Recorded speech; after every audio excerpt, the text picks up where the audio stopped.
All right, so now we're gonna actually put some holes into Matt's piston, and we need to determine, you know, where those holes are gonna be. The easiest way, there's no rings on this right now, it's just a piston in the cylinder. It's all torqued up and everything. You can just take a marker and stick it in there, you know, and as a guide, let's say, and then you can just drag the piston past it, right? So then that puts a mark on that side, and then you can do the same here, and you can do the same here, and then on that and there. And then you know exactly the width of the intake. Welcome back to a new episode here at Piston Ported Secret Laboratories. For this particular episode, we are going to install a LTH reed valve into Matt's Mugello 198 cylinder. We just got this. This particular one is made for a 28 to 30 millimeter carburetor. It comes with stage 6 reed valve assembly. I was quite surprised with the reed valve assembly about how nice it was. Not only does it come with the reeds that are on there, it actually comes with an extra set of reeds as well. So I thought that was a nice feature. Carbon fiber reeds, all that fun stuff. And then it came with these reed stuffers in different sizes, and they go up to 28 millimeter, which is the size carburetor that we're using, because we're going to pair this with a 28 millimeter PHBH. This is one of my favorite carburetors. I use this on practically all the engines I build right now. And that's because most of the engines that I build are not, you know, rev to 12,000 RPM screamers. A lot of these guys, they just ride, you know, they want something that they can tour with, and this is a great carburetor for that. So I was happy that I decided to go with the 28, and then the LTH reed valve. I thought that was a good choice. But so now we have to determine, you know, the height, and I cheated. Okay, so what I did is I took a rubbing off of an Mugello 186 piston, and when you go to like Cambridge Lambretta, you know, in the UK, and you say, I want to put a reed valve on my Mugello, you know, essentially what they're going to do is they're going to sell you an Mugello piston and then an LTH reed valve, because that's all they do. They, you know, bolt it in with the Mugello piston and away you go. Well, Matt's a 198, so everything's a little off on the Mugello piston. But a few things, you know, do work for this particular one. Now, if you had a Mugello 186, this would be an exact, you know, 1-to-1. But the first thing that I needed to do was I needed to figure out how high the center of these holes was going to be from the bottom. So I just, you know, put my ruler on there, and then as you can see, you know, these are 16 millimeters wide at their widest point. So, you know, I could just put my ruler on there and I could say, okay, you know, at, you know, 16 millimeters at the widest point. So with that in place, I can go up, you know, 20 and then another 8. So at 28 millimeters is going to be the center point for each hole. So, and then from there, you know, I know that it's going to be 8 millimeters up and 8 millimeters down. So I cheated. I took my measurement. I figured it out that it was 28 millimeters to center. And then we just take our ruler and we measure off the bottom of the piston 28 millimeters.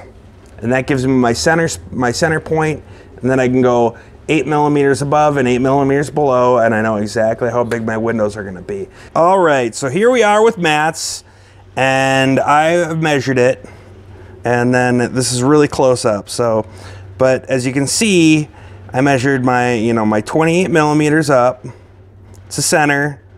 And then from there, I went 8 millimeters up and 8 millimeters below. And then I have my sidelines, which we scrolled in one of the previous shots, into there. And that's where my windows are gonna go. So here we go. piston, the window is about to close. About to close when the normal window, you know, when this piston ported would close. And all of a sudden, so that's starting to close. You can see that pink line showing up, and that's where the windows are going to start to open. And then I go down there, and you can see when I go all the way to bottom dead center, the windows are still a little bit open. So we have our piston marked now. We have our lower limit, our upper limit, and then our two sides. What I did at that point is I drew a straight line between the corners, and that'll give me the center line, the center point, and then I just punch that with my spring actuated punch here. And as you can see, I have it clamped in my vise, and then I also, you know, put a towel in there just to not mar it. And you don't want to clamp it too tight, just enough to hold it, because you don't want to distort the piston itself. And we're just going to drill that. And we'll drill it really slow. It doesn't have to be, you know, it's not a race. We'll actually jump up now to the big one. And this is just a 1/2 inch drill bit. It's not big enough to fill the entire thing, but we'll finish it off with the burr. And now we'll actually just go back with a burr and finish it all off. And now that we have the holes cut, we're actually going to go back and then we'll finish it with my Dremel and, you know, a sanding disc. And that's just to, you know, smooth out the burrs and stuff.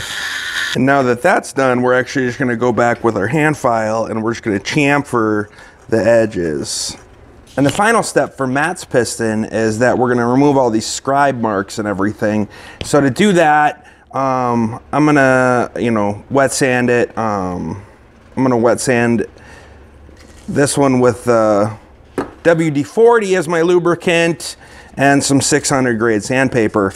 Moving on to the cylinder, if I set the reed valve up here, you'll notice that it's hanging off a little bit right here. And the reason for that is that it's actually interfering with some of the fins here. So you can see I made some marks for the material that we're going to have to trim back to get the reed valve so that it actually will sit, you know, above the stud holes. And how you remove the material from the cylinder is entirely up to you. So the fins have been removed, and now we need to match our transfer here between the intake. So we just got to match the intake on the cylinder to the intake on the reed valve. And to do that, I'm going to show you what I do and also tell you what other people do. So for me, I bought some of this stuff. It's a non-drying Prussian blue, and they use this essentially as a imprint.